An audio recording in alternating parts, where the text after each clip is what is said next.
భారతీయులు అందులో అగ్రస్థానాన తెలుగు వాళ్ళు ఉన్నారు. ఇది గర్వకారణం. ఇందులో మళ్ళీ ఒకప్పుడు ఆడపిల్లలందరూ ఇంటికే పరిమితం అయ్యేవాళ్ళు, ఉద్యోగాలు చేసేవాళ్ళు కాదు. అంటే వీళ్ళు చదువుకోకుండా ఒక గృహిణిగా ఉండిపోయేవాళ్ళు. ఈరోజు మగవారితో సమానంగా ఆడపిల్లలు పనిచేసే పరిస్థితికి వచ్చారు. నేను చాలామందిని అనేక సందర్భాల్లో ఇంటర్వ్యూలు చేశాను, ఎంక్వైరీ చేశాను. భార్యాభర్త ఇద్దరు ఐటీ ప్రొఫెషనల్స్ అయితే ఎవరికి ఆదాయం ఎక్కువ వస్తుందంటే పోటీపడి సంపాదించే పరిస్థితికి వచ్చారు.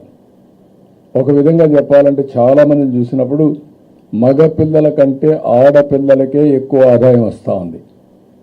అంటే దీన్ని బట్టి మనం ఆలోచించుకోవాల్సింది, ఏ విషయంలో కూడా ఆడపిల్లలు తక్కువ కాదు.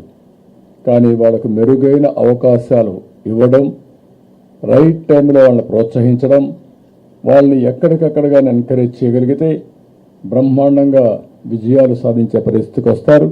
ఈ కార్యక్రమం కోసం ఎంత డబ్బులైనా ఆ డబ్బులంతా గవర్నమెంట్ గ్యారంటీ ఇస్తాం. వడ్డీ అంతా గవర్నమెంటే కడతాం. అది 5,000 కావచ్చు, 10,000 కావచ్చు, ఎంతైనా సరే కడతాం. ఎన్ని వేల కోట్లను ఖర్చు పెడతాం.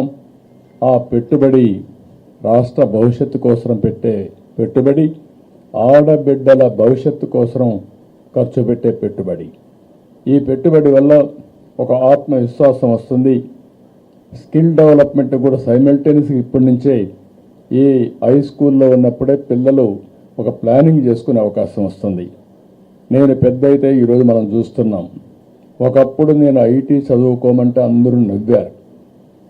ఐటీ ఏంటి అని మాట్లాడేది, అదేంటి, అది ఎక్కడుందని మాట్లాడారు.